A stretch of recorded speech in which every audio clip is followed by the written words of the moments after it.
Ես Արսեն Սարաջանն եմ, այսօր ես կկարդամ Լուիս Քերու Ալիսը հրաշքների աշխարհի մի հատվածը։ Թաց դեպի ճագարի բույնը։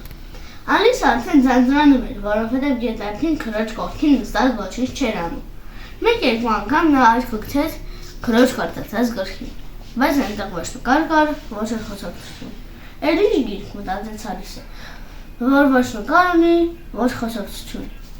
Եվ նա սկսեց մթմթալ, բայց հեշտ բան չէր, որովհետև տոտից թմրել էր և քունը տանում էր, թե ծաղկեպեսակ հյուսելու համար արժե տեղից ելնելու ու մարգարտածաղի քաղել,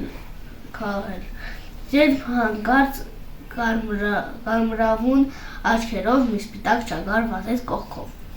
Ալիսը բոլորովին տարօրինակ ու արտասովոր չթվաց, այն որ ճագարն անցնելիս ինքնիրեն խոսեց. Վայ ինձ, ուշանում եմ, շատ եմ ուշանում։ Երբ Ալիսը հետագայում մտածեց այդ մասին, գլխի ընկավ, որ ինքն այն ժամանակ պետք է որ զարմացած լիներ, բայց այդ բոլորն իրեն բնական էր թվացել։ Ըստ երբ ճագարը բաճկանի գրպանից հանեց ժամացույցը, ուշաջիր նայեց ու ապա շարունակեց ճանապարհը։ Ալիսը վեր թռավ, որովհետև երբեք չէր տեսել բաճկոն հագած կամ ժամացույց ունեցող ճագարի, և հետաքրքրությունից